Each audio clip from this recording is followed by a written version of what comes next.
bros and hate watchers. We love you. And welcome, Wallace Ryan. Hey! This is a special edition of In the Library of Graphic Literature. We're going to be looking forward for a change. Instead of looking at it, older books or books I just bought, I have the secret list. I spent about, maybe 2 days at least working on this list. I went through all the databases, scoured all the databases, all the catalogs. So you don't have to. Yeah, so you don't have to. My God, it was something else. So, and it's terrible because in the old days, you'd be able to just scour Diamond and you get most of them anyway. Anyway, I did go out there. I did my homework. Now, of course, with a lot of these books, I don't have copies of the actual books. But I did assemble a little stack that are basically, from the company that brought you this will come and whatever the number on the new list is. So I have 12, I don't know what to call it, 12 books to watch out for, 12 books you gotta buy, 12 books of destiny. If you feel drawn to them. Yes, buy them. If you feel drawn by them.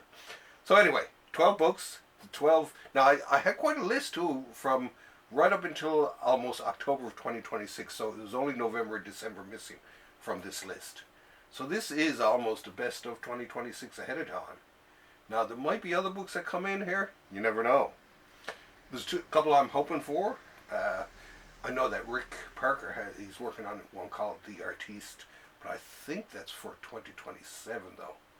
Anyway, it ought to be a good one. But the other one I'm hoping we hear something this year is a little gem called Ragamuffins by Don McGregor and Gene Colan.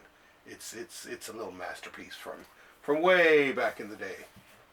Anyway, shall we commence with the list? Yes. And by the way, this is a New Year's Eve edition. I think this is really our first New Year's, recorded on New Year's. Yes, it's New Year's Day actually. Yeah. It's like 2:30. Yeah, very late in the morning. So we're probably the first comic book podcast being done in North America. How do you know? Because all the rest are probably either drunk or asleep. I would assume. Or they're reading comics. We're right? not. Oh yeah, that's true too. Okay, you got me there. Now, so we'll start with book number 12. And you can grab it there. Where will I lay them when I'm finished with them? I'll find something. Okay. So, from the makers of Atlas Comics Library comes the next book in this series, which is called Snafu.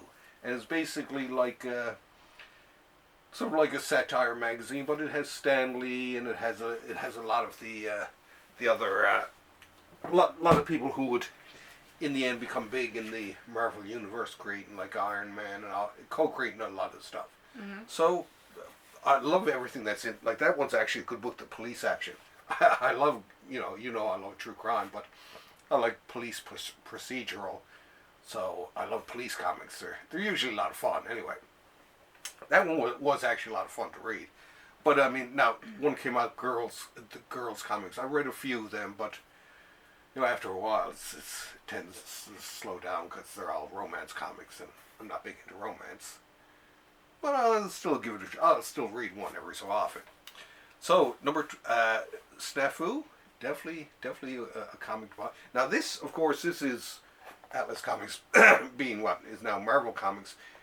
Some of the best Marvel stuff being put out, for 2025 and for now this year, it's going to be from Fantagraphics because they got permission from Marvel to print all these series of books. So some of the best books are coming out from them. It's just like, what's wrong with those people at Marvel, eh?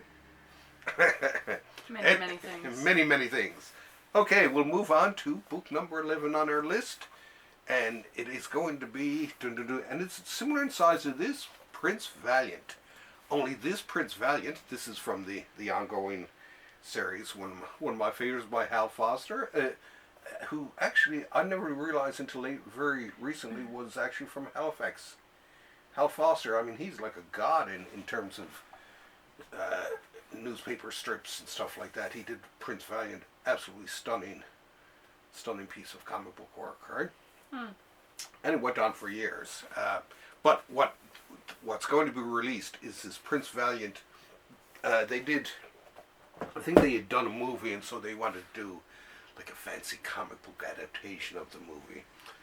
So they got two other people, not these guys, to do it for. I guess it was for the. I'm not sure if it was Gold Key or wherever it came out from, but anyway, they put out a comic, Prince Valiant, the movie, blah blah blah. It was by a guy called Paul Newman, not the actor, but possibly, believe it or not, one of the most prolific writers in comics. And he's fairly unknown, but Paul Newman has probably written the most amount of comic books of any person in the world, right? Or in the States at least, right? So him and Fujitani, this other guy who was big around in the 60s and that, 50s and 60s. So, you know, it's, well, as soon as I seen it, I had to have it. It was like Prince Valiant, oh my God. And when I seen the Newman name on it, you know, he always did some cool stuff.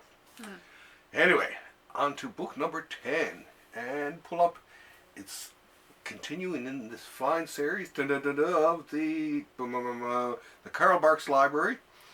It's going to be Walt Disney's Uncle Scrooge Volume 30. I can't remember which volume this is. This is getting towards the end. But Volume 30, besides being the last in this series, is actually going to be the last. They started at Volume 6 and went to 29, I think it was. They went back and did from 5, 4, 3, 2, and 1. Then came back to number 30 to finish it all off. And so I've been waiting 12 years to finish it. And it's funny, I estimated that I would be of retirement age when this series finally finished, and it has come true. Anyway, you know I love the ducks, right? Gotta love the ducks, right? Yeah. Now on to number 9, as part of the other series, Lost Marvels. We have Dominic Fortune Monarch, Star Stalker, Phantom Eagle. Yeah. That was a mouthful. I'll tell you. Now this series has all kinds of great comics that haven't been reprinted by Marvel. That's why they call it Lost Marvels. The other, I think this is number 2. Number 1 was The Tower of Shadows, which I loved. So they're reprinting all kinds of cool stuff that Marvel hasn't been reprinting, and they're going to be reprinting. It's going to be Lost Marvels number 3, Savage Tales, which was a magazine, a Marvel magazine in the 70s, but it also came out in the 80s as, you know, sort of a fancy. Oh, so that's 3 different characters? Oh yeah, that one there, yeah. That makes sense. Yeah, it's the, and it's funny because that Monarch Star Stalker, that one is actually over there on that spinner rack. Right, that one comic, right?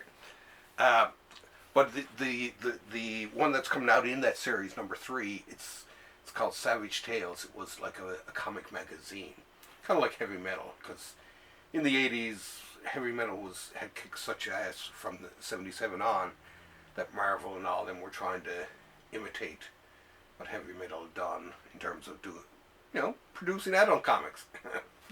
And there was some good stuff in it. I never actually bought them. I seen them. They looked almost a bit too. I don't know what it was at the time. But anyway, I'm gonna buy it. Gonna buy them for sure. Next up, comes from Neil Adams and other folks. This is an old Batman the Illustrated. This is and the comic that's coming out this year though is Batman the Bronze Age Omnibus Volume 1, which has a lot of stuff from this. It's basically Neil Adams. This guy was one of my favorite artists. He was one of the first really hyper realistic artists. Yes, featuring his contributions from 1967 through 1969.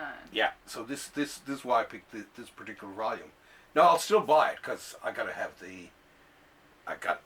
There's other things going to be in that. Speaking of that time era.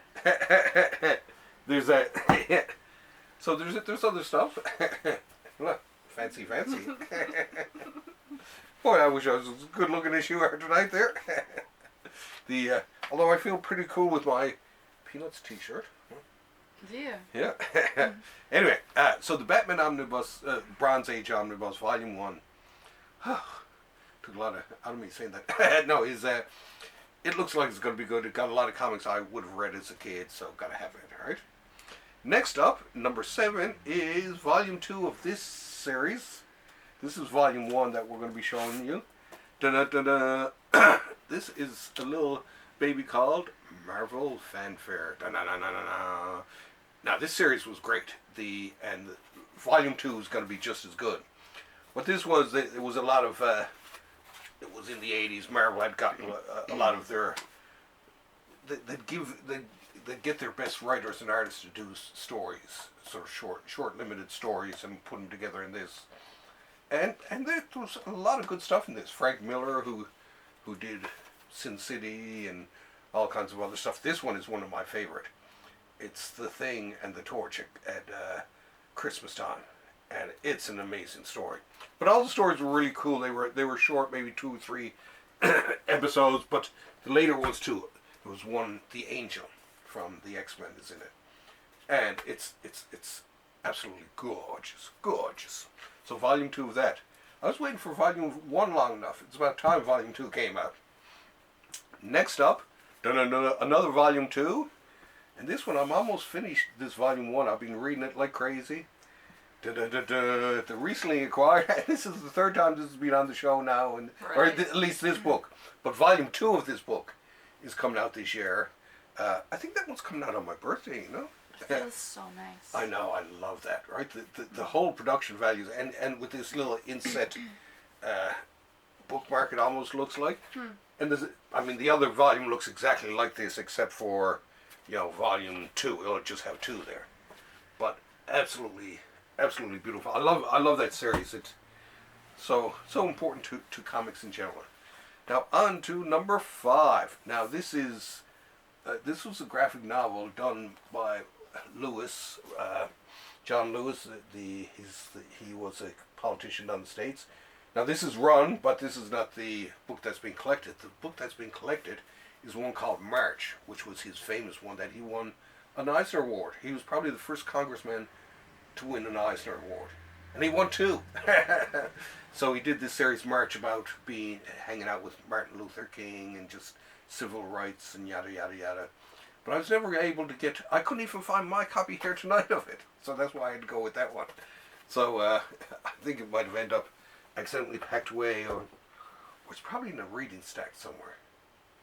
Anyway, there's that one, March Omnibus from Top Shelf.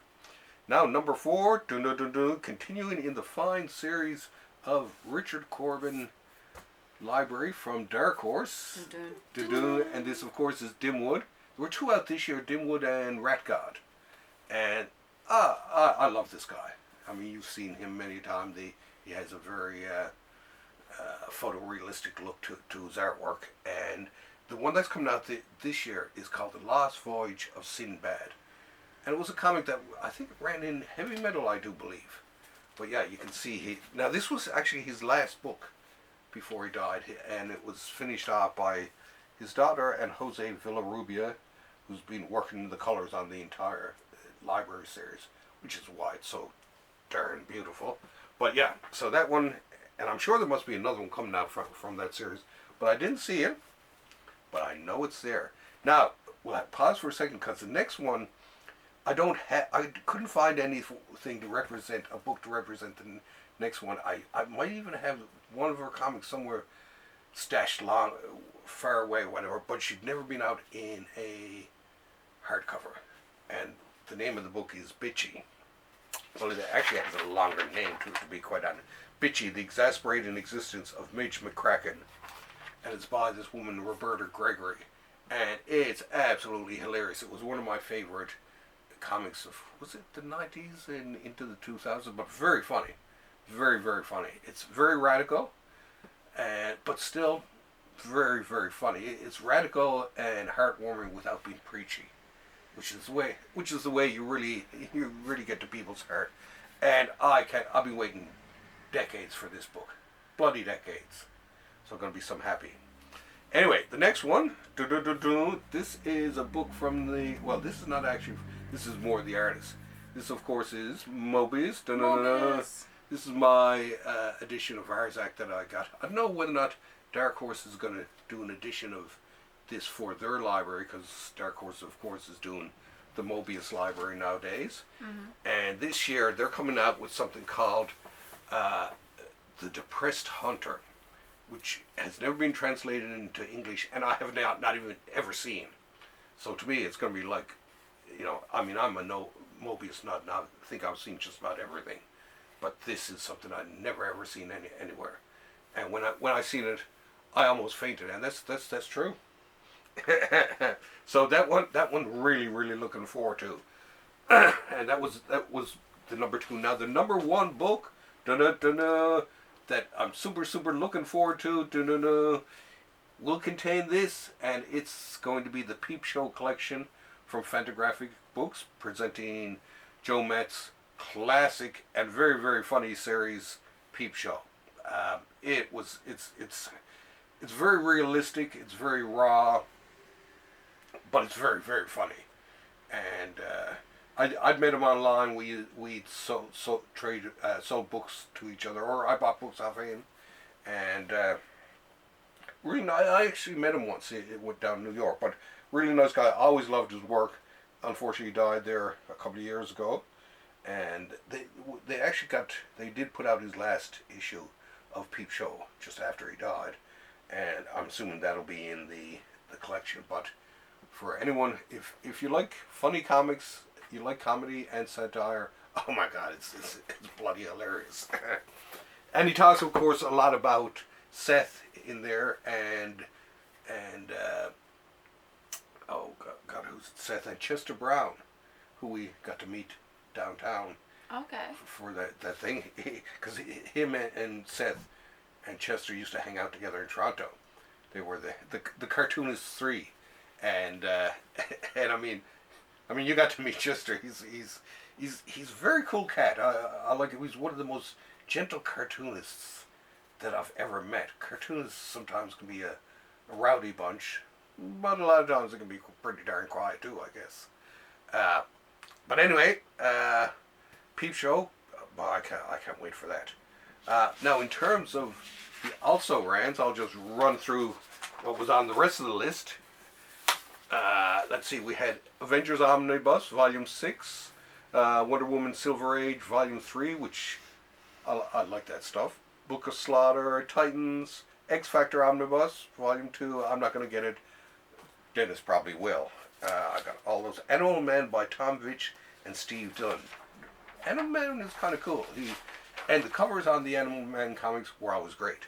Atlas Creator Collection, part of the Atlas series, Bill Everett and other weird horror ones. Marvel Creator Collection, Back to the Savage Land, which I actually do have right in another version, but I think I'll end up buying it anyway. Incredible Hulk, Return of the Monster Omni, one of the best Hulks in years. And the guy who wrote it was an artist, Bruce Jones, at one point, way back in the 70s, but he just turned into just a writer, and he's a darn good writer. Koshi, the Deathless Omnibus from Mike Mignola, The Swamp Thing by Ram V and all his other pals, Nightwing by Tim Taylor and what's the name, Redondo, I can never remember his first name, Volume 2. The Nightwing is actually, it's a great comic. It's been winning Eisners. Nightwing being, of course, Dick Grayson, who used to be Robin in the old days. But Nightwing is his new thing, and I've read it too. It's actually great, really good comics. Zorro Remastered, which I'm sure Dennis is gonna love because it has Howard Chaykin in it. The Fabulous Furry Freak Brothers, the final book in their series, Breakup and Other Follies, and last but not least on this thing, Hellboy Universe, The Secret Histories Omnis, Volume 2. Dun-dun-dun-dun. So, this is Volume 1 of this year, I guess. No, this is, I guess this is the first one of this year. Yeah, it is. So, this will be posted New Year's Day, so hopefully as you're having your turkey or just chilling on the first day of the year. Oh, here, we can hear the cats outside destroying the place, so I guess we better go. Anyway, we love you all. Thanks for having us over, and let us know if I missed any comic that you think is going to be great too. Bye! Yay! Happy New Year's! Woo!